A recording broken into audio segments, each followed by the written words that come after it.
Yo, what's going on, y'all? This is Marcus Rosa, aka Mazuma TV, back at y'all with some more boxing talk, man. I hope everybody's having a blessed, beautiful, positive, productive night. I hope you had a great day overall, man. Back at y'all with some more boxing talk. We got some things that we currently need to discuss going on in the boxing world. We're going to talk about Teofimo Lopez being turned down, rejected by Team Canelo, and why that may have possibly happened. And then we're going to talk about Lamont Roach demanding more money for the Tank rematch, his interview with It Is What It Is show with Cameron and Mace, and then we're going to get into some open boxing topics, or just open topics in general, man. We just see where the live will lead us. Sometimes we end talking with boxing, sometimes we talk about something totally different. That's just how we give it up over here, y'all.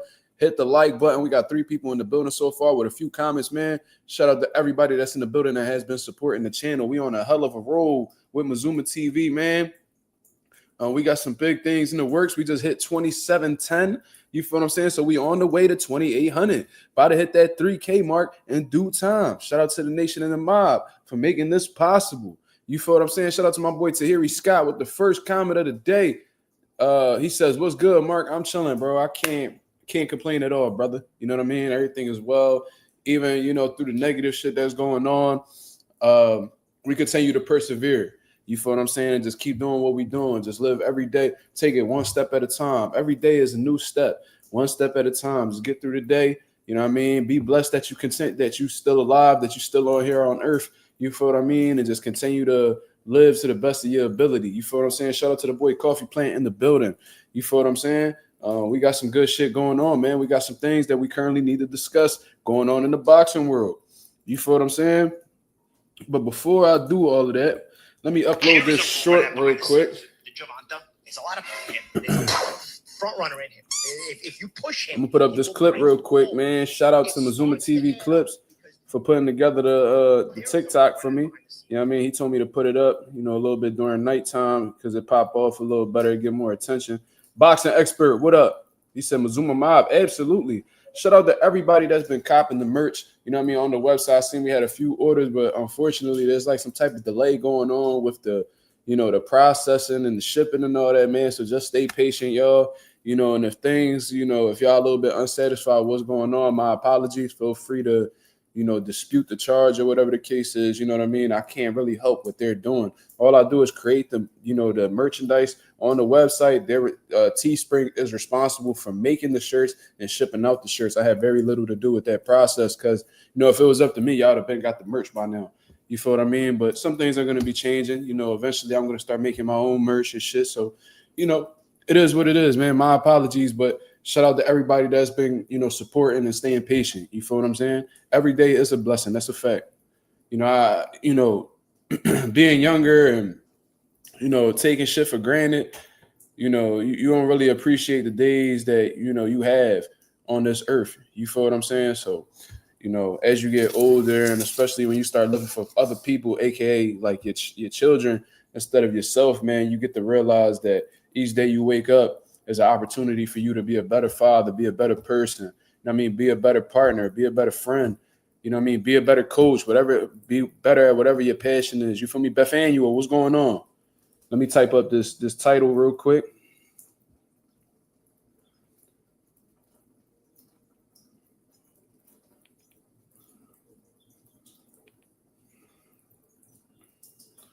Hold on real quick, y'all. Be patient with me. We got some things that we need to discuss. We gonna cook, and I kind of told y'all that Teofimo and Canelo wasn't gonna work out. AKA, more specifically, Eddie Reynoso. But we gonna talk about it.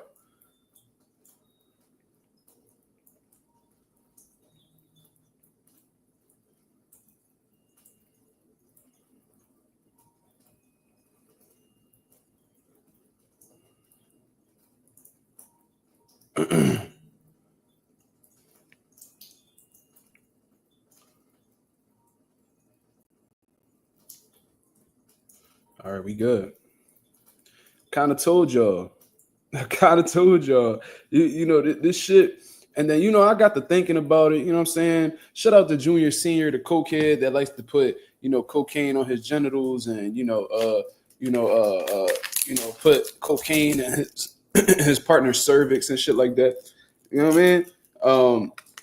he did an interview not too long ago, and he said something that I knew was kind of gonna be the reason why they didn't work out. And if y'all guys remember, I was telling y'all that Teofimo Lopez Sr. is not gonna allow Eddie Reynoso to be the head coach. You know these, and I told Teo Sr.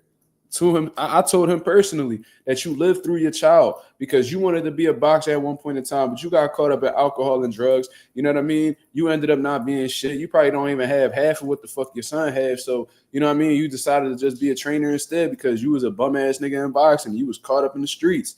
You know what I'm saying? Fucking with that yayo and all that. You feel me? So when parents typically don't make much of their life, you know what I'm saying, and don't really accomplish anything, or, you know, not secure with themselves and what they've done in their life, living with regret and shit like that, they use their kids to, they'll push their kids to limits that they didn't push themselves to in their childhood and their adult life. And, you know, they live through them. You know what I'm saying? Like, when you know, and I know plenty of these guys, there's plenty of trainers out in Philly that live through their kids, and they talk as if, you know, they in there fighting with their son. You know, that they winning these fights with their son, and you contributing to the camp. I'm sure you know, you the one coming up the game plan and sharpening them up. And as a coach, you may be doing a good job, but this is an individual sport. And if he's not the one operating in there, you know what I mean? Your job is good as nothing. You feel what I'm saying? What's a trainer without a fighter? Or what's a trainer without a fighter actually stepping in the ring and, you know, putting together what you taught him? You feel what I'm saying? So Teofimo Sr., I had seen an interview that he had done not too long ago, and they was talking about Eddie Reynoso getting added to the camp, and how I think at that point in time they was negotiating or whatever, or at least talking about working together. And I told y'all guys off of the rip that Eddie Reynoso is not going to play second to anybody. Anybody. Can y'all recall a time, and I brought up the same question. I brought up the same question they first started talking about it. When has Eddie Reynoso ever played second to anybody? When has he ever collabed with another trainer, with a fighter? I don't recall that happening at all. You know what I'm saying? The only person I can see him collabing with is his father. And, you know, his father's older now. He's retired. He living the life and shit like that. Salute to Chepo. You feel what I'm saying? But, you know, besides his father, of course, who have you ever seen Eddie Reynoso collab with a fighter?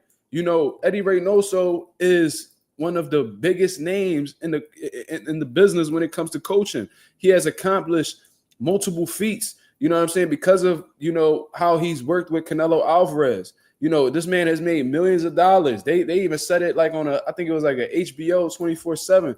Eddie Reynoso is a millionaire, and he did that due to the hard work and dedication that he put into Canelo Alvarez. And Canelo Alvarez is the biggest star in the sport of boxing in today's era. So with him having all of these accolades and, you know, being at the top of the mountain in terms of coaching and shit like that, and he's worked with multiple world champions, whether we talk at top, you know, contenders, popular fighters, whether we talking about, you know, Frank Sanchez, top heavyweight contender at one point in time, you know, still a contender to this day. Whether you're talking about Ryan Garcia, one of the most popular fighters in the sport, making millions of dollars, and you talking about Oscar Valdez, multiple-time world champion. You talking about Julio Cesar Martinez, Luis Neri. Like, he's worked with these dudes. And regardless of how the way we feel about Reynoso, you know, they the Juice Crew and all that shit, we can't take away the fact that he's accomplished, that he's decorated as a coach. So why the fuck, with him having all of these accolades, all these standout things, and like I said, being at the top of the mountain at this point in time with the biggest fighters,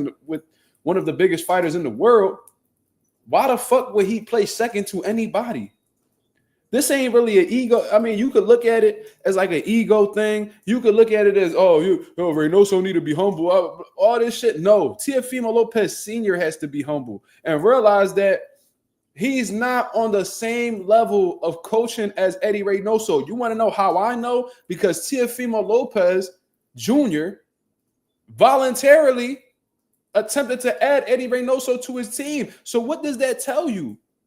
The nigga needs help because he's not improving. He know his camps aren't going well. He hit his fucking peak with Vasil Lomachenko. Sandor Martin had him touching the earth. Jermaine Ortiz had the nigga crying after the fight. He can't cut off a ring. He relies on his athleticism. He abandons his jab. He loses focus mentally. You know what I'm saying? He lunges into shots and falls over his shots. His punches be too big. They be telegraphed. They can see it coming from a mile away. You struggling with pressure fighters. Your power didn't Your power didn't translate up to 140 pounds. You know that you are not performing to the level that you are supposed to, Tio. You are not performing at the level when you was fighting those small time guys and you was actually focused and wasn't worried about, a bitch. You was actually doing pretty well. Mason Menard, that was a good performance. You know what I'm saying? Like you had some good. Vasily Lomachenko, that was a hell of a performance. Like you were doing phenomenal. Richard Coleman, another great performance. But there's been some decline in you, Tio. There was no way based off of what you have shown that you should have lost to George Kambosos. That's why it was an upset. That's why everybody was shocked. Ain't nobody in they right mind thought that George Kambosos was going to pull it off. We seen that Kambosos was confident, but confidence don't win fights. You feel what I'm saying? And you fought a terrible fight. You was pretty much playing you was a motherfucking bull. Kambosos was playing the matador. He running you into shots, busting your face up. And then I got Tio Senior on my phone talking about how you ain't have no air in your lungs. I heard the nigga had a hole in his esophagus, and they said that they surprised that he was still able to live and all this. Cap, fucking cap. If the motherfucker, I got a question. This is the most logical question on earth, y'all. It's 20 people in the building. We need 20 likes. If you have no air in your lungs, how are you breathing? When you're breathing in oxygen and breathing out carbon dioxide, nigga, how is that possible without having air in your lungs in the first place? This is what Tio Senior told me. Those are his words, not mine. How the fuck does that even work? That is damn near impossible. Is this nigga Tio a fish? Do the nigga need? Do he got gills somewhere? Them niggas was pouring water in his gills after each round. What the fuck is going on? Because as far as I'm concerned, that nigga Tio is a mammal. Drink water and breathe air, right? So what the fuck is we even talking about? So long story short, man, this nigga Eddie Reynoso is levels above Teofimo Lopez Sr., Junior Senior, the cokehead, whatever you want to call him. But at the same time, wait, hold up. One of the comments got me fucked up right now. The mindless consumer says, Eddie see the same thing in Tio every other sound-minded human could see. Good chance Tio gets another loss in 2025. Shout out to the mindless consumer. I appreciate your opinion, brother. Shout out to you for tuning in to Mazuma TV, the home of boxing excellence. You feel what I'm saying? But anyways, let's get back to the cooking. So Eddie Reynoso is levels above Tio Senior. It's apparent because fucking Tio Jr., the fighter, is desperately reaching out to Eddie Reynoso. And even when Eddie Reynoso contacted Tio's team and told him they would no longer be pursuing the trainer role for him, he's still being optimistic about training. Oh, maybe we could train in the future. Niggas start talking in Spanish like, muchas gracias a Canelo y Eddie Reynoso.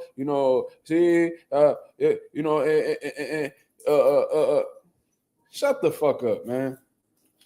Gracias, Eddie Reynoso, Canelo, tu apoyo, saludo. So, nigga, you reek desperation, my nigga. You reek desperation. Not only that, I heard Tio at the same time talking about how, he hating on niggas that's in the camp. You know what I'm saying? He hating on Jaime Munguia. Like, yeah, Jaime Munguia, he's in the camp, but he's no Tio. Oh, but he's no Tio. He's no Tio. Okay, and then you talk about they take more of a flat-footed approach.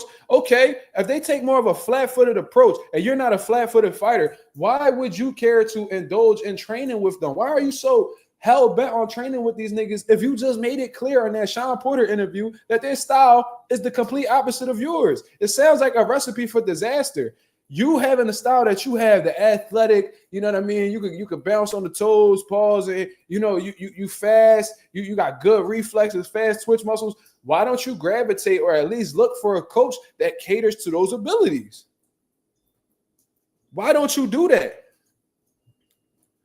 You know what I'm saying? But this nigga Tio got some weird fetish with Canelo Alvarez. Y'all remember when Canelo had all the belts after he became undisputed, and the Tio, this nigga traveled over to wherever the fuck the fight was with all of his belts just so he could take a picture with him and make it seem like y'all two undisputed niggas. No, there's one that's unified and there's one that's undisputed. You're fucking delusional in attempting to rewrite history. There's only one undisputed nigga on that stage at that time. So you want to be exactly where Canelo Alvarez is at. He making the big money. You not making such big money. He doing the big numbers and selling out arenas and shit. You're not doing that. So you're trying to get to his level. So you think that by training with him, you'll become him. That's not how that fucking works. How many people that Canelo trained with in his stable ended up becoming big like Canelo? Let's talk about it. You know, Ryan Garcia, he's popular, but he's not on Canelo's level in terms of popularity, numbers, none of that shit. Paydays, none of that. How about Oscar Valdez? Did he turn out to be as big as Canelo? I could go Julio Cesar Martinez, Luis Neri, Frank Sanchez. Did any of them motherfuckers end up being as big as Canelo Alvarez? The answer is no. So why the fuck do you think by going in that direction that you'll be where Canelo Alvarez is? Y'all two totally different fighters. And the difference between him and Canelo is, and I know Canelo a drug cheat. We still gonna hold him accountable for that. But he actually was fighting the best niggas, bro. You talk about you got a resume. You talk about you was doing big shit. Canelo resume shits on your resume 10 times over. 10 times over. You feel what I'm saying? The blueprint be right in front of niggas, but they think by being associated with them that, you know, if you surround yourself with 3 millionaires, you'll be the fourth one. That shit don't work in boxing. That shit don't work in boxing. You can probably learn something about work ethic and, no, bro, it's more to it than just training with the motherfucker, bro. You know what I'm saying? But, you know, that's just my honest opinion. I say it all the time. You can have two niggas in the kitchen, right? That's a motherfucking stove right there. Look at that motherfucking stove right there, right? You see that stove? You can have one nigga on one burner, have one nigga in the other burner, right? And they can have the same exact ingredients, make the same exact food. It don't guarantee that the shit is going to taste the same. Do y'all understand what I mean by that? Just because y'all niggas y'all doing the same shit, y'all in the shit together, that don't mean that y'all gonna progress the same way or you're gonna get to the level of that person. You feel what I'm saying? It is what it is. So what I believe is, now the reason why I think that it could be multiple factors, y'all. I'm not a know-it-all. I don't know exactly what's going on. You know, logic, like my mind tells me that maybe because Canelo's fighting, what he fighting, May 2nd? When's he fighting? When's Canelo and Skull fighting? I think he's fighting May 3rd. My fault. Let me check BoxRec real quick to make sure. You know what I mean, I'm getting confused with the dates and shit because they all fighting around the same time.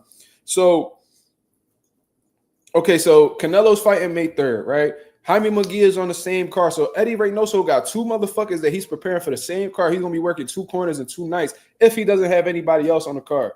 You feel what I'm saying? So you mean to tell me that he's going to fly out to Saudi Arabia 3 weeks before the fight, still train Teo, and then Teo fighting in New York the following day or the day before, whatever the fuck the case is, and he's going to be able to be hands-on how he's supposed to? Nah, so I think that there was a time – I think there was a conflict with time, and because he wasn't able to get, you know, because he wasn't able to, you know, attend to the TO 100%, I think that's the reason why, you know, that shit fell apart. However, I told y'all that this shit was not going to work, point blank period, because TO Sr. believes that anybody that's added to the team with Teofimo Lopez Jr. has to play second. Eddie Reynoso that been around the block, been relevant for years, then had a shit ton of success with Canelo, regardless of whether we like him or not. And he paid his dues. He earned his stripes. Why the fuck with all the shit, the good shit that Eddie Reynoso got going on and making all the money and have all the achievements that he got, which surpasses T.O. Seniors, why would he settle for a second trainer role? That's like if you got a history of being CEOs of, you know, fast food chains, right? You was a CEO of motherfucking McDonald's. You was for 8 years. You was a motherfucking CEO of Arby's for 3 years, and then you go back down, and then you just take or let's say even more simple. You was the manager of a Burger King. You was the manager of a McDonald's, and then for less money or whatever the fuck the case is, you take an assistant job, an assistant manager role at Wendy's. Why the fuck would you do that? That's a step back. Stop it. Why would bro? Let's keep it real. Who the fuck wants to play second to a nigga they're better than? Why would you come off if you a shooting guard for a basketball team? Do you want to come off the bench for a nigga that you clearly better than? No. That makes zero sense. Like, let's really think about this logically. So, T.O. Sr. got too much pride to take a second role to anybody because that's his son. He lived through his son. And if he were to play second, then, you know, he will feel like he'll feel like the little nigga. And he want complete control over his son's situation. So, of course, he's gonna try to make Eddie play second. And Eddie not with that shit. Fuck you for what? Your son ain't that special. I got Canelo. Why the fuck I gotta settle? I don't need your son. Your son reached out to me. I ain't reach out to your son. You feel what I'm saying? So pride is the devil. Your pride could fuck you over. And your pride could really get in the way of something that may be beneficial to you or your family. That's just what it is, man. So when I heard the news that Canelo, Eddie Reynoso not going to be training Teofimo Lopez, I wasn't necessarily surprised. That was something fucked up waiting to happen. Like that was a disaster just waiting to happen. You feel what I'm saying? So, not surprised at all. You know what I'm saying? I was thinking back on, the interaction that Tio and Ryan had, and Tio was like, "Yo, Ryan, I heard you not training with Eddie." He said some shit like that. He's like, "Why you not training with Eddie? I heard it's because you don't want to go here." And Ryan's like, "Oh, no, that's not what it is, man." He's like, "Oh, that's what I heard. That's what I heard." So like he laughing, mocking Ryan because Ryan's not working with Eddie Reynoso, and he is. And come to find out, dickhead, you played yourself because now Eddie not working with you neither. Eddie not working with you neither. How that shit feel, you dumbass nigga? You want to go talk shit about nigga? Oh, I'm training with Eddie and you not. Nah, boo boo. Nah, boo boo. Whole time Eddie caught. He didn't even hit you up. He didn't even have enough respect for you to hit you up personally. That nigga spoke to your team and be like, "Yeah, we ain't gonna be able to train Tio, man. My fault. We got. I mean." So see, you can't talk too soon, man. You can't talk too soon because sometimes your words hold a lot of power, and karma's a motherfucker. Sometimes karma hits you 3, 5, 10 years later. Sometimes that shit hits you in a few days. That shit can hit you instantly, and that's exactly what happened with Tio. So I wonder if I feel like Ryan should clap back at him and be like, "Yo, I heard you not working with Eddie. What happened? Why did Eddie cut you off?" That shit would be absolutely hilarious, even though I don't fuck with neither one of them. But, Tio deserves to get clapped back at for that dumb shit that he was talking about. He was making fun of Ryan because you know what I'm saying? You making it seem like he, like Eddie chose him over you the whole time. He not fucking with neither one of y'all. So that's just what it is, man. Yeah. He like, nah, boo boo. You're not training with Eddie. I am. Whole time, Eddie don't even talk to you. He talked to your boss. He talked to your manager and be like, "No puedo hacer eso porque yo tengo Canelo en Saudi Arabia y tu pelador está peleando en New York y yo no puedo hacer eso. Lo siento." You feel what I'm saying? So niggas is Saudi as shit. It is what it is. And yeah. Shout out to Teofimo Lopez for playing himself once again. That's been a bad 2025 for Tio, man. So now Tio got to settle with his father, who's not going to fix any of his mistakes, going to be high for more than half of the motherfucking training camp. And he better hope that, and I know Tio stay in shape, so that's not a concern, but he better hope that his mental is right. And he better hope that, he even insinuated, "Oh, maybe Eddie's not training me because they feel like I'm not focused." Why would they think that? That's a good question, y'all. Why did Tio snitch on himself? Did Tio snitch on himself? Did Tio snitch on himself? He said, "Oh, I don't know, man. Like, they didn't give me an exact reason, but maybe they feel like I'm not focused." Why would they think that? What did you do personally to make them feel like you're not focused? Is it because you're not in camp when the fuck you were supposed to be? What is it? Tio might have revealed something about himself. Bro, and I say this all the time. This is one of the most consistent things that I've said on the channel. If you let somebody talk enough, they'll let you know exactly what's on their conscience. All you got to do is sit back and let them talk. They're gonna snitch on themselves. If somebody got a guilty conscience, just let them talk. They're gonna give you little subtle things that they say, within their words, they're gonna tell you what their mind is telling them, what their conscience is telling them. You feel what I'm saying? So, let me see. And like you said, Eddie ain't broke. He don't need the money. And imagine being in the gym with those weirdos for an extended period of time. Yeah, it just seemed, T.O. Senior and Junior, they seem to be really chaotic. And I'm gonna keep it a buck. Like if niggas was struggling for $1, then you might put up with some bullshit like that. Like if you struggling for $1, you might take that shitty job just so you can make ends meet. But if you got a bag, and you been getting to it, like you got old money, there's a lot of shit you gonna turn down. You feel what I'm saying? Like, thankfully, I've always been okay financially because I've always had, multiple sources of income. You feel me? So I'm not gonna settle for a job. I'm not gonna settle for any type of job. They gotta make sense with what I got going on. I'm not just gonna train any fighter because, especially if I feel like they got bad tendencies, man. Because, bro, I don't need your money. I can give a fuck, bro. Like this, if I really wanted to, bro, I could just step back from training fighters and just train all these clients that'll pay me $100 a session. But do I really want to do that? No, I don't really want to get into training clients. Bro, I want an amateur team that competes.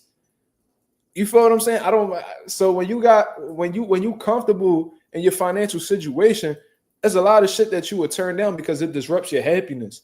So maybe that's another reason why Eddie decided not to train T.O. They got a lot going on. There's a lot of controversy behind them, and they don't want that racist stigma around them. Maybe that's what it is.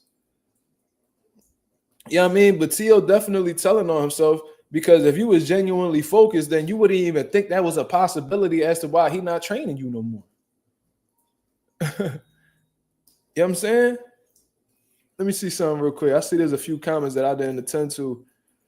Bethaniel says, why don't T.O. try to find a trainer that suits his style? I don't know, bro. Maybe, like I said, maybe he's trying to train with Canelo and them because he's trying to get to the spot that they're at. You feel what I'm saying? Like he see Canelo getting it. He see Canelo moving a certain way. He's so hell-bent on, being around Canelo that he said that he was going to leave Top Rank and sign with Canelo Promotions. Do y'all remember that? So you're going to leave Top Rank that's been relevant for I don't know how many decades to sign with Canelo Promotions when, okay, they got Canelo and shit like that, but when have they shown a track record of being great promoters? If you lucky, you probably just be on every Canelo undercard until he feel like retiring. Then if he don't feel like promoting no more, then he'll just toss you to the side. Ralphie Ray Goza said Eddie rather train Ryan. And I said that. That's the crazy part. Because I remember we was talking about how they was going to train Ryan and T.O. at the same time. And there was some people in the comments saying that Eddie, he probably picked T.O. over Ryan. And I said, I don't know about that because he actually got a track history with Ryan, did fights with Ryan, and hold on, these comments be throwing me off. My fault. As soon as I read one, what the fuck was in my head just disappears. He been around. He got a chemistry with Ryan Garcia and did fights with him. You know what I'm saying? And I'm sure he's getting a better chunk of change off of Ryan purses than T.O. purses. So it just make more sense overall. Because if you think these trainers just training motherfuckers because they good at a high level, you got it fucked up. They all about the business. Just like how these fighters be about their business and promoters be about their business, these trainers, once they get to a certain level, they're not going to just train anybody. Unless they day ones, all right, cool. But, they're not going to just take on anybody. The money got to make sense. Low Nose Boxer said Coach Anthony will be good for T.O. based off styles. Why you think that? What is Coach Anthony's coaching style, Low?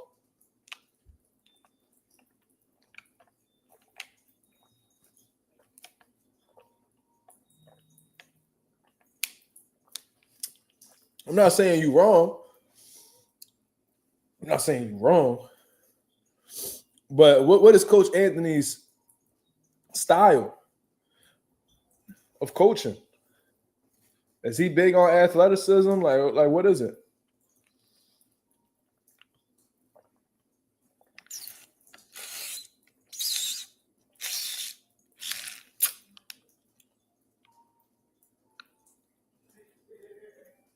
Oh, I thought I was tripping. I don't want to see this happen at all. But you know who would be a good coach for Teofimo based off his style? There you go. You beat me to it. Based off of his style, Bozy would be a great trainer for Tio. The way that Bozy makes I don't know that, bro. I don't know. I don't really. I've never seen Coach Anthony build a fighter from scratch, bro. No disrespect to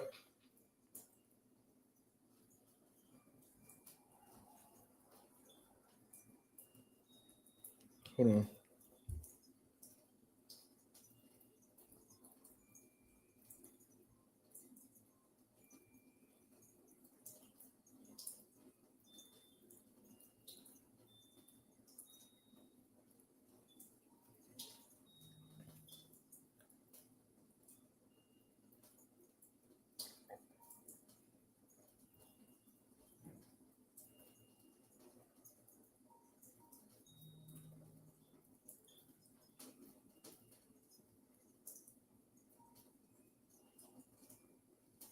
Niggas is goofy. That's all I'm gonna say. But I don't know that. I don't know that. Like I never seen Coach Anthony. Like Bozianas, I seen him build niggas from scratch multiple times. You know what I'm saying? No, Coach Anthony did not build Raymond Ford or Tevin Farmer. Not at all.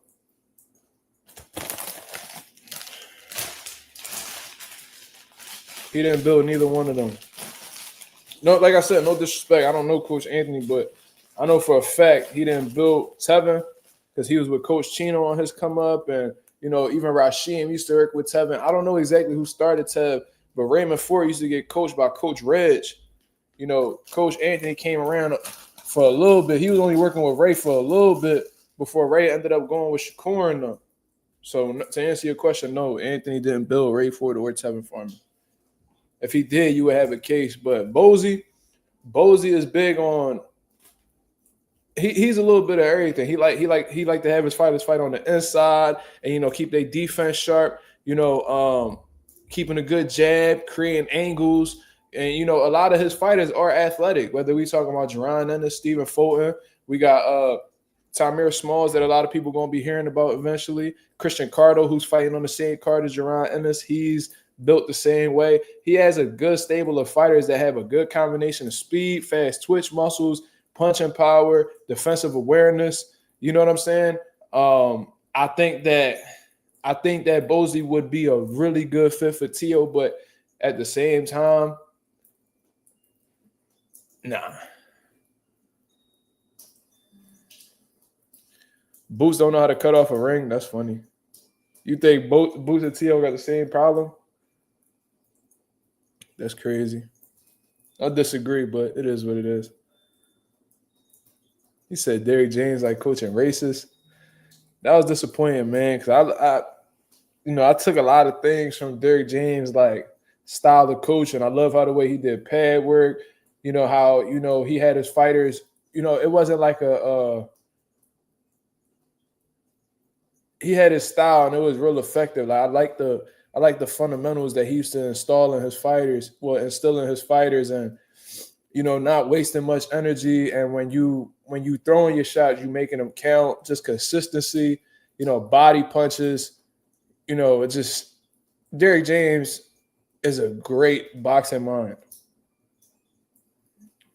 Ray got built by Devin Price Pop. See, I didn't even know that. I just know that Ray got. I know that Ray. I know Ray was with Coach Reg, and then I seen Coach Anthony Lee in the corner a little bit, and then he ended up going over with Shakur and them. That's all I know. You know what I mean? I didn't really watch Ray on his come up, but if he got built by Devin Price Pop or Dylan Price, salute to him. That's dope. That makes sense because they be all out in Jersey. But Tevin, I remember Tevin, like when he was on his come up and shit, he was with Coach Chino. I know Rel used to work with him. Rel told me about that. But neither one of them was built by Coach Anthony is what I'm trying to say. But like I said, this ain't no, me saying that is not me talking shit about him. You know what I'm saying? I don't know the dude. So Coach Derrick James don't teach defense. Bro, is high guard not a form of defense? And you don't necessarily need to prioritize head movement in order to have defense. Earl Spence had a good high guard, and he would step off the line to make his opponents reset their feet. All you gotta do is watch that Lamont Peterson fight. How the way he would step off the line and make Lamont will shut up, and then he'll step off the line, play some shots, step over to the other side. You know, he was constantly creating angles. And the thing was, and the thing was, and I heard Derrick James even talk about it, because they was like, yo, what do you say to people that say that Errol Spence don't got no head movement? He was like, man, listen, man, if you moving your head side to side, he said that could be timed. So, like, if you go this way, I'm going to jab this way. If you move your head this way, I can jab this way. He said, but when you stepping off of the line, you know what I mean, you got to move your feet with them in order to get back into the, you know, the center line. You feel what I'm saying? So, if we right here, if I'm right here, if I'm standing directly in front of you and I'm slipping like this, I can just be like, all right, he coming this way, boom, boom, boom, boom. You could time that. But when you right here, like when you boxing and then you come over here, boom, and then when he reset his feet and you can step around him. I seen Earl Spence step around motherfuckers all the time. He can come over, boom, boom, step over this way, boom, turn. Then he come over, boom, boom, boom. As long as he's stepping off of the center line, it's gonna continue to make your opponent readjust their feet. You feel me? So, all right, it wasn't like the flashy head movement and all that shit. And, you know, that's a good source of defense. That was a good source of defense to, you know, resort to. But at the same time, there's more than one way to skin the cat. There's more than one way to defend yourself. So, like, prior to the motherfucking Terrence Crawford fight, did we really, and, you know, he fought Sean Porter fight. That's what made it difficult. But we didn't really see Earl Spence really get beat up. You know what I mean? So I don't know.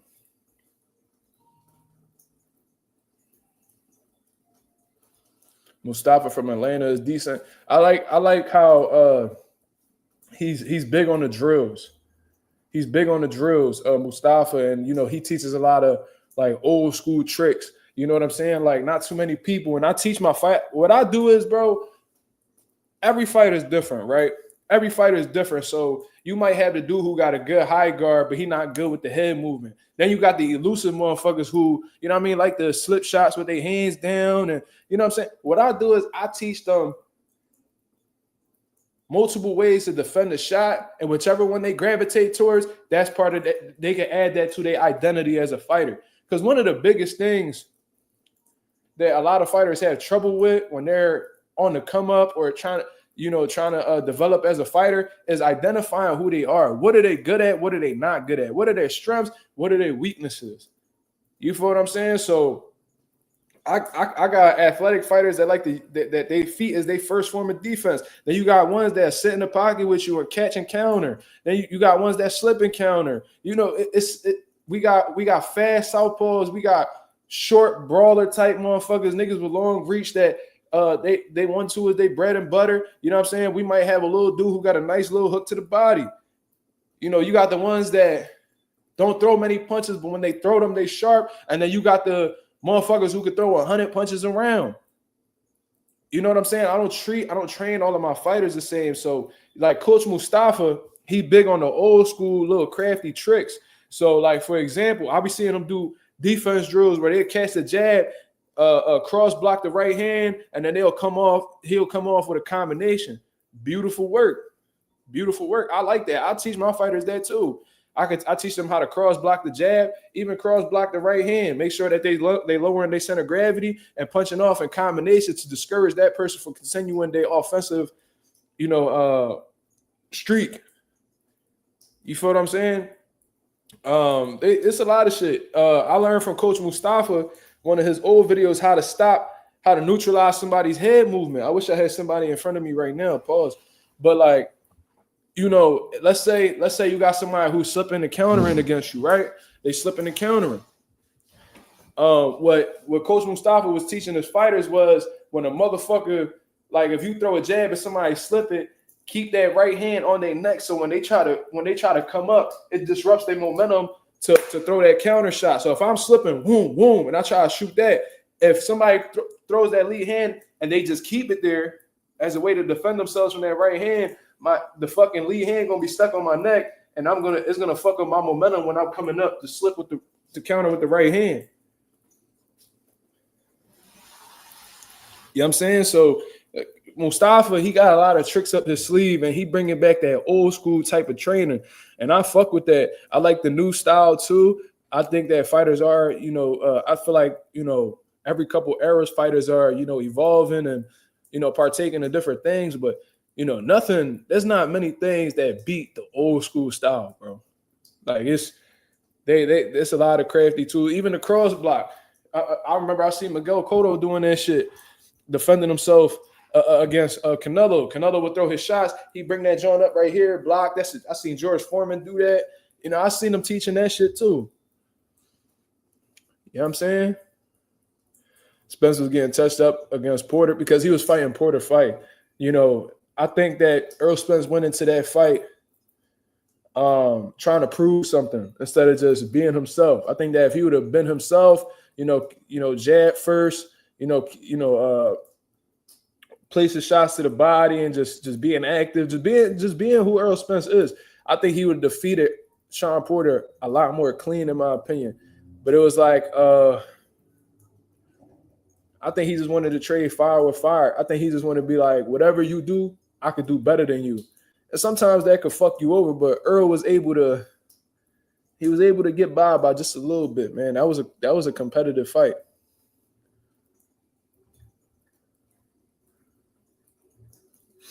He said, I broke a dude's hand once. He said, I broke a dude's hand once in an elevator rumble using the cross guard. I can only imagine. Imagine if somebody throw a right hand, you throw the cross block, and they fucking hand hit your elbow. Crazy.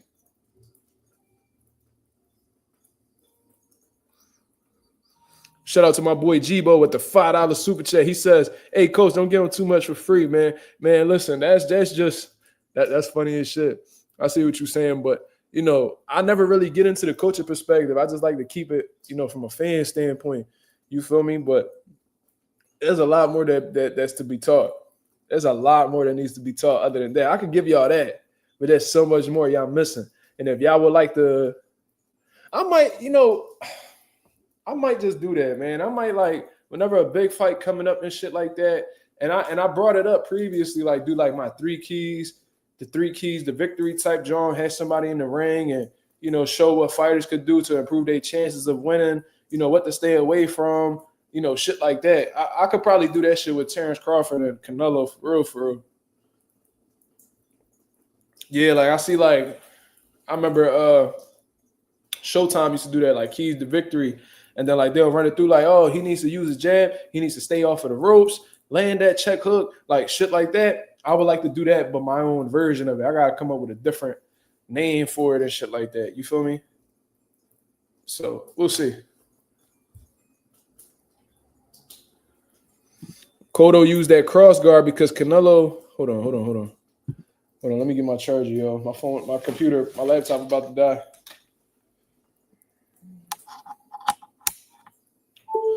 He said Cotto used that cross guard, because Canelo was able to break through Canelo's high guard so easily in the early rounds. Yeah, that was I noticed that as well. You know what I mean? He was getting that right hand right inside Canelo's guard, and then the thing is, he would cut. I seen Canelo going around Cotto's guard. See, you can't name a defense. Every form of defense that you have has its pros and its cons. You feel what I'm saying? So, like, the high guard, if somebody know what they're doing, they could come around it or shoot and sneak little. If they're an accurate puncher, they can sneak shots inside. And we talking about the Philly shell. You know what I'm saying? If if a fighter knows how to put them to the ropes and punch the shoulders and stuff like that, that could break somebody down as well. They can land. A lot of people have success throwing the overhand, over the shoulder roll and shit like that. They all have its pros and cons. You could break down. You could bring up any type of guard. The peekaboo style, that could be figured out. You know what I'm saying? I never seen a form of defense that couldn't be, neutralized or used against the fighter.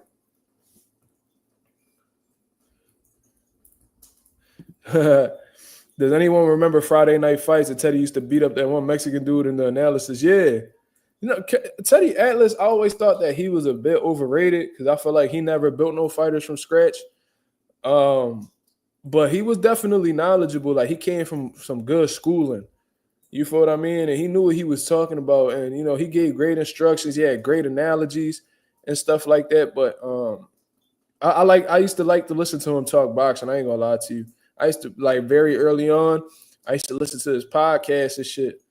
And he had a good interview with J-Rock and shit like that. Teddy Atlas, I feel my ways about him, but he know his boxing. How you score Canelo versus Cotto? I think I had Canelo winning like 7-5. Or maybe 8-4. Because Canelo was too big and too strong, man. I think what really played the difference in that fight, it was like Cotto's experience and like his ring savviness was getting him by. Cotto showed he was a world-class vet in that motherfucking ring against Canelo, but at the same time, Canelo just seemed to be a little faster, bigger, and it looked like his punches, I think what played the biggest part was Canelo's punches looked like it had more of an effect on Cotto than Cotto's punches had on Canelo. You know what I'm saying? I think that Canelo was just sturdy, man. Like, I seen Cotto land shots on Canelo that would have slept a lot of niggas, and Canelo just got one of the best chins that we ever seen in the sport of boxing. You know what I'm saying? So I think that's what played the part. I think Canelo being a bigger, stronger fighter, I think size mattered that night. Pause.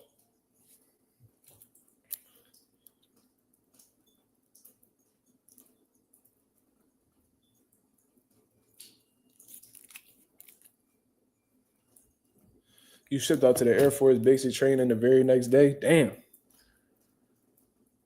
Cotto was boxing. I like how he was on his toes and, he was jabbing. He was putting combinations together. And it took some time for Canelo to figure out. And Canelo always gives Cotto a lot of credit. He feels like that's his best win. Whenever you ask Canelo who was his biggest win, he says Miguel Cotto, or his most, like, what he felt like was his, like, like his best win, like the one he was most proud about. You feel what I'm saying? Canelo looked 168 or more again. Nah, he was way bigger, bro. That was back when, Canelo was. That's when he was at, like, I think that was like a 155 fight for real, and that's when he was rehydrating to like 180 and shit like that. He completely outgrew 54. 55 was a sacrifice, but that additional pound, it helped him a whole lot, I guess. Low Nose Boxing says, send that link. I got you, brother. Yeah, but Canelo was blowing up crazy, bro. He had a crazy weight advantage. Bro, he be shredded, too. That was around that clenbuterol time. You feel me? That was around that time he got popped. That wasn't too long before. I don't know if it was before or after. I think it was. No, that was before he popped for Clen, I think.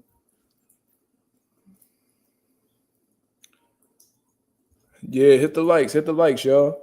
I'm giving y'all a little bit of everything. Giving y'all the coaching side, the fan side. We talking about throwback fights. You feel what I'm saying? What y'all think about Lamont Roach demanding more money for Tank rematch, man?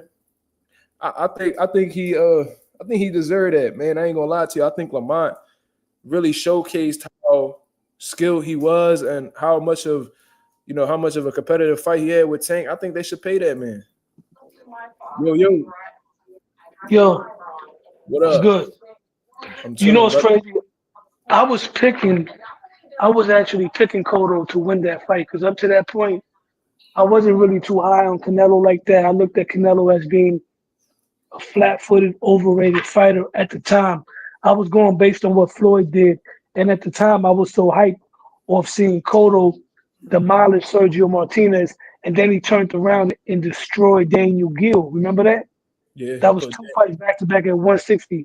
So he killed Daniel Gill. I remember that. Yeah, he beat him better than Triple G did, and I thought Cotto was gonna box Canelo's ears off, and I thought maybe he would be able to hurt him. But when I saw that fight, that was the first time that I really seen Canelo's skill set on that level. Even though Yo, he had some solid wins. yo, real quick before you continue, bro. If y'all haven't watched Canelo and Cotto, bro, go watch that fight, man. That was a great fucking fight. Like two boxer punchers, like elite level chess match, bro. That was a really good fucking fight, bro. That was a really good fight. That was a And great display of skill. Canelo showed that he had a brain too, because he ran Cotto into some He beautiful did. counters.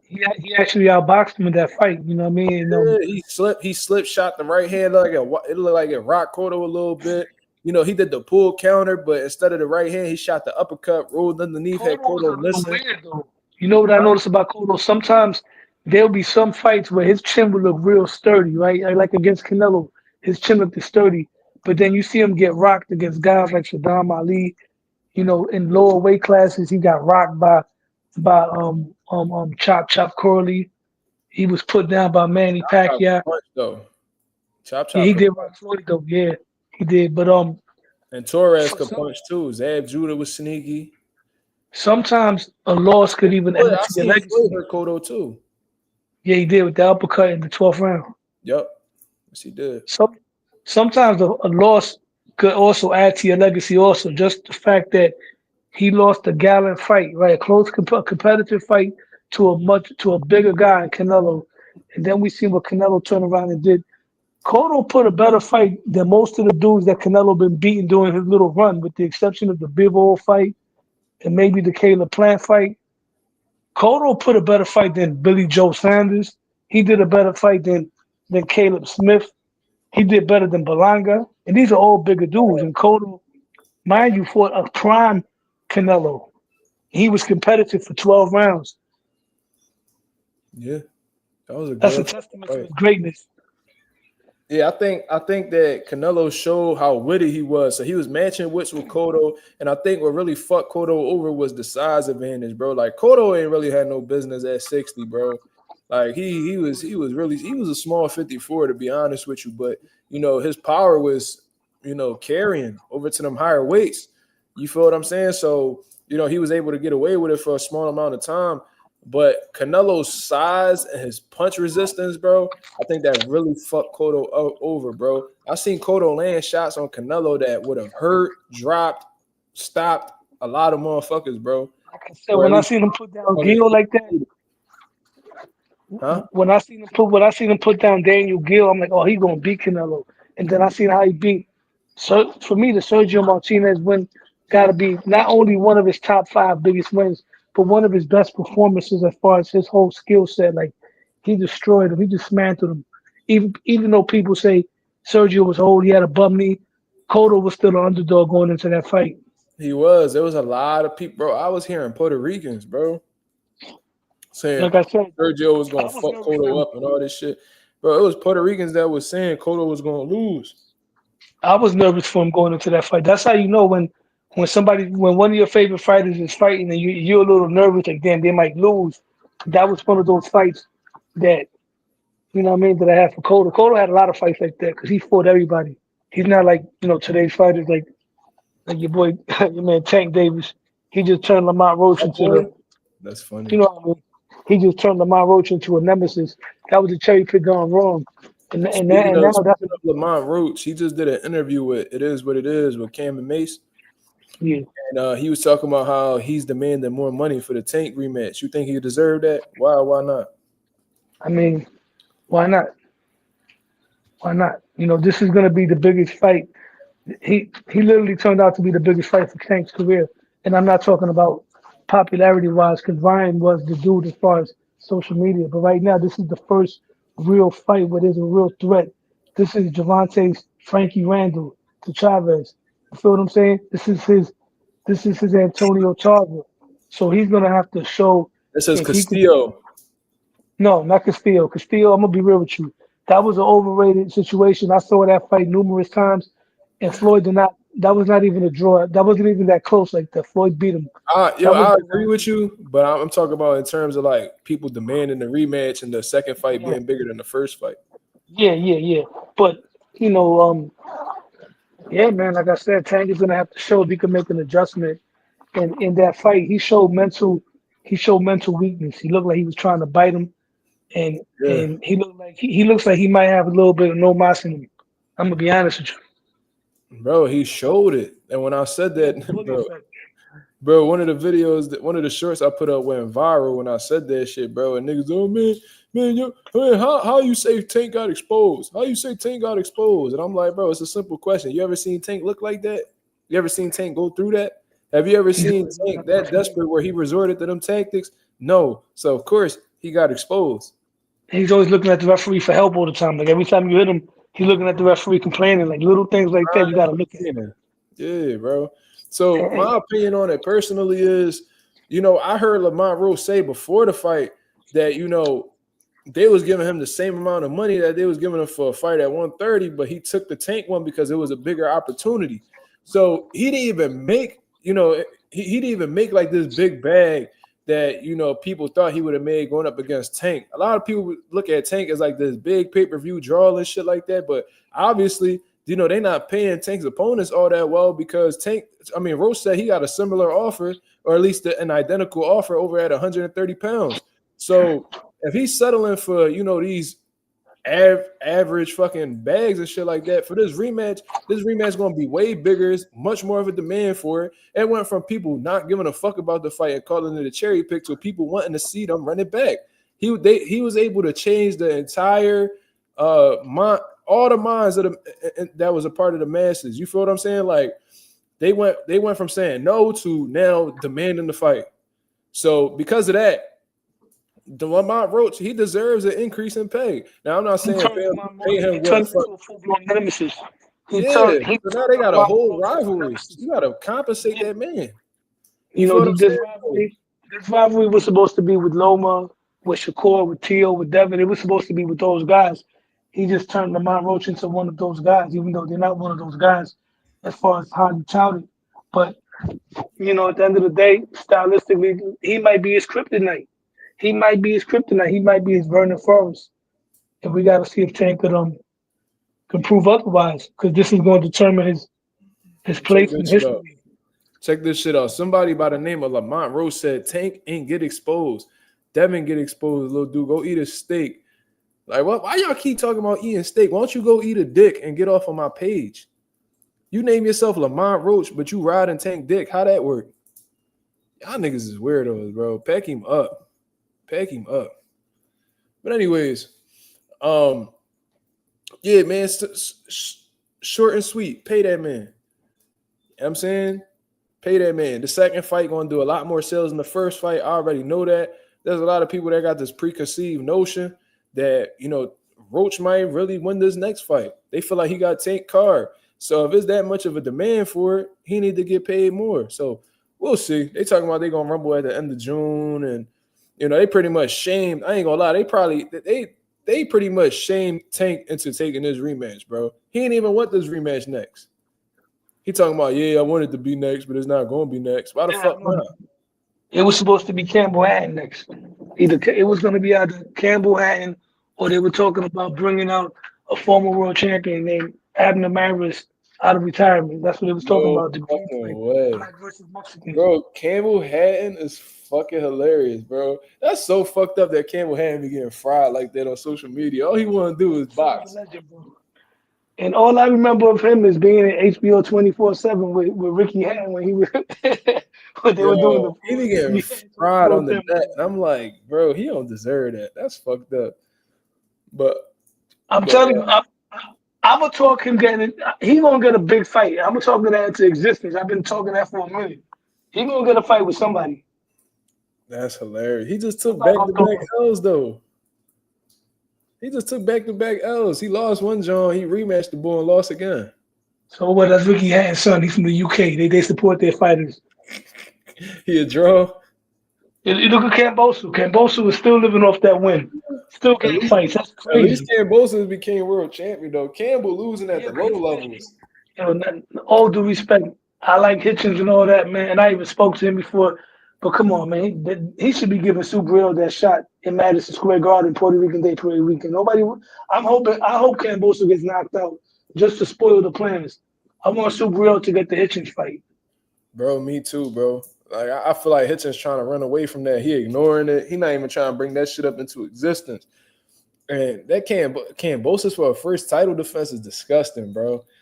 I don't know if he need to get knocked out, but I just need Kambosos to lose. I need him to lose, bro. But apparently the nigga he fighting got a high knockout ratio. So let's see. Bro, the way he lost to Lomachenko that last fight, that was supposed to be it right there. Like Kambosos, in my opinion, doesn't deserve any fight with any big name. The only one he'll get a pass for is if he was to get a TO rematch because of the history. Other than that, he don't deserve to fight nobody that's a champion, nobody with a name. Nah, man. Put him in there with JoJo Diaz or something like that. Who you talking about? Kambosos? Kambosos, yeah. Yeah. Yeah, that boy that he fighting, the boy, because he was supposed to fight Jordan or whatever his name was, and he pulled out because of some medical shit. So he fighting some Australian dude named Jake Wiley. Jake Wiley 16-1, but he got 15 knockouts. So this a little strong motherfucker right here. So You know, it'd be a good fight for Kambosos. It'd be a good fight for both of them. Kambosos and Linares. damn, Linares still around? That'd be a good fight. Both of them. You know what I mean? Nobody's really. They both former champions. Yeah, that'd be a decent fight for two guys that's on the crossroads. You know what I mean? Sometimes you gotta have those fights. Kambosos, who would be? He at 140 now. Who would be a good fight for him? Shit. Tito Mercado, man. Tito Mercado versus Kambosos, man. Let's do it. If Eddie Hearn trying to build, you muted, low. If Eddie Hearn want to make a name out of Tito Mercado, go ahead and line that up, man. Anonymous. I'm gonna watch that Kambosos fight anyway. I'm gonna watch it. He said, I wanted to see Kambosos fight Montana Love because Montana tends to struggle against Aussies. I just want to see if he could overcome that. You know how you beat Aussies? You fight them in their hometown. They always get beat in their own hometown, bro. Since back in the day. I'm gonna take you back to the '80s. Zuma Nelson, the great African fighter, right? He fought Jeff Fennick. They had a draw in Atlantic City. Everybody thought Fennick won. They rematched there in Australia, thinking he was gonna get justice. Azuma broke him apart in 4 rounds, bro. They always get beat in Australia. He said, you know how you beat them, you fight them in their hometown. Bro, that's what just happened with Keith Thurman opponent, bro. They always lose. Think about it. The only one that won in their hometown, it was a robbery, was the one that beat Pacquiao. That was another robbery. What's his name? Yeah, Jeff Horn. Bella Faye said Tony Harrison lost to Zoo. Come on, that's Tony Harrison. Tony Harrison, he ain't been the same since Charlo. Yeah, bro. They always lose in their hometown, bro. Like when Kambosos had that video, he was talking about Theo. He was like, "Yo, I'll fight him again, but it got to be in Australia." If I'm Theo, go over there and do it. You gonna knock him out over there? They stay losing in Australia. You. Oh, I had to make sure it was you. It looked like you switched your shit up. What's good, Mazuma TV? Salute. Marky Salute to everybody in the chat. What's good? Nah, we chilling. We just chopping it up, brother. That's all. What y'all think about Tio getting turned down by Team Canelo? Go ahead, Lo. I don't like it, man. My thing is this. Here's my thing about it. You know I keep it real. I'm a Tio fan and everything, but I critique when critique is meant to be critiqued. My thing is, okay, he did what he had to do to promote the fight. He smacked fire out of this dude. You know, he's doing what he's doing. And then I'm seeing other videos, you know, him dancing with Shorty and everything like that. My thing is that, okay, where's the training camp now? Where's the training camp? You know, and from what I'm seeing, you know, maybe the conflict of interest, the location now, I don't know what it is. For me, Tio should have went to Saudi, took the fight in Saudi, so he could at least train with them over there. Forget about fighting in New York City. Now you're going to be fighting in New York City. You don't got Reynoso. I don't know anything was going on with camp or none of that. Personally, I don't think he needs Reynoso to beat Barbosa. Barbosa's not special. He's a good fighter. He's not special. I think, you know, what he did with his dad alone, he could beat him with his dad as long as they have a solid training camp. As long as he's focused, I believe he could really destroy Barbosa. It's just about him being focused. You know what I mean? He got all the reason to be motivated. You know, people trying to call him a herb. He's proving people otherwise. You got people saying that he's the most likely one to lose. That's more motivation. You fight in New York City, knowing that dudes in New York are questioning if you're really from New York, like Richardson Hitchens. Now you fighting in New York City in the Big Apple in Times Square. If you dominate and destroy this dude, you're gonna show hands down you're the best fighter in New York, which I really believe he Plus, is. he on the undercard. He not even the Yeah, main so event in his hometown. and he's on the undercard with two of his contemporaries for the quote unquote. I'm not gonna call them the four kings no more. I'm gonna call them the four moons because this is a whole different generation, the YN generation. You know what I mean? This ain't the kings from back in the day when they fought each other. But and it's not a shot at them. I'm just not gonna call nobody the four kings. That's reserved for the legends. But two of his contemporaries are on the same card, so this is an older motivation. Even though Barbosa is not as skilled and decorated as Lomachenko or as decorated as Josh Taylor, this is enough motivation. Plus, this is the guy that's been running up on you. You know what I mean? So I feel this should be enough motivation for him to come out and be the best version of himself. I'm hoping as a supporter. You know what I mean? Bella Faith, why you said I try to play Tony Harrison? I ain't try to play him. Let's keep it real. He fought Charlo back to back. You know, he got stopped in that last fight. Then he came back. He got a draw against Roy Jones fighter. His name was like Perella, the dude who used to come in with the tuxedos and shit. And then he came back. I think he beat some Spaniard boy. I forgot his name. And then he ended up fucking losing to Tim Tszyu. He didn't look impressive since his first win against Charlo. Even then, you know, a lot of people thought Charlo won. Like Tony Harrison lost all his biggest fights if we keeping it real. You know what I mean? Like what happened when he fought Jerry Hurd? Jerry Hurd stopped him. He ran out of gas. Jerry Hurd knocked him out with a slip counter with the right hand, put him out. Then he went, you know, they said he beat Charlo. I personally thought Charlo beat him. They ran it back. Charlo stopped him. You know, then he go and fight Tim Tszyu out there, thinking that he was going to outbox Tim Tszyu, and then he looked like he had noodle legs. He looked like he ain't had no legs underneath him. So, you know, Tony Harrison, I don't know, man. I don't know. Tony Harrison always ran out of gas, and whenever he ran out of gas, he was susceptible to being knocked out. Yo, real quick, who's this Dominican kid he made it viral? The kid that's talking Spanish, scoring that score, dark skinned Dominican kid. Who is that? That's Javier Herrera. Okay, is he any good? I've seen him. Like he could punch. He got some good speed and shit. But like his defense real shaky to me.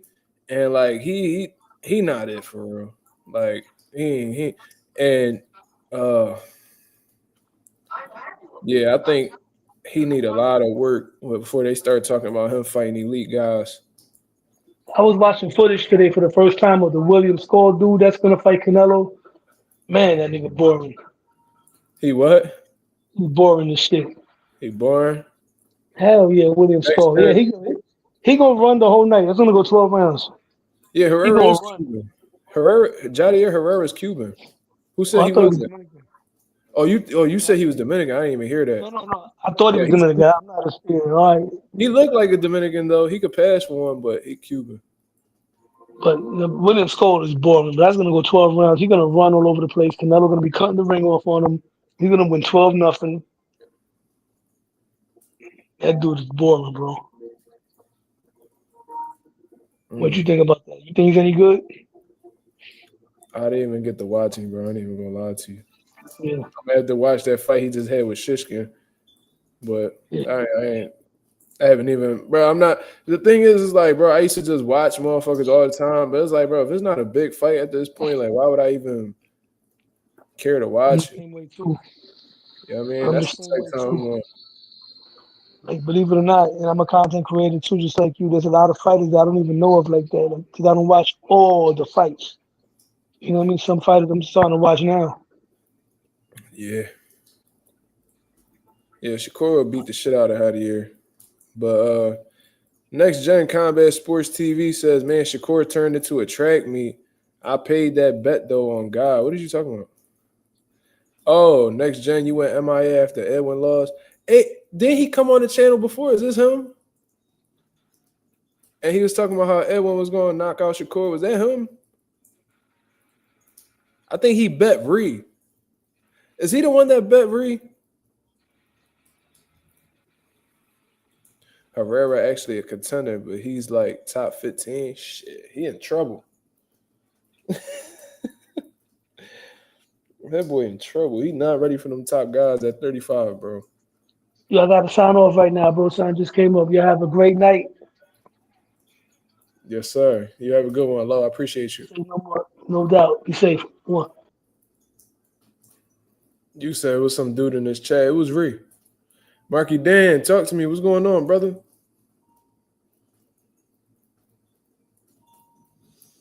Shout out to Low Nose Boxing. Marky Dan, if you talking, it's muted, brother. Let me see. Oh, you paid him? How much y'all bet? Shakur tucked his tail with who? With Edwin? He did what he had to do to win, man.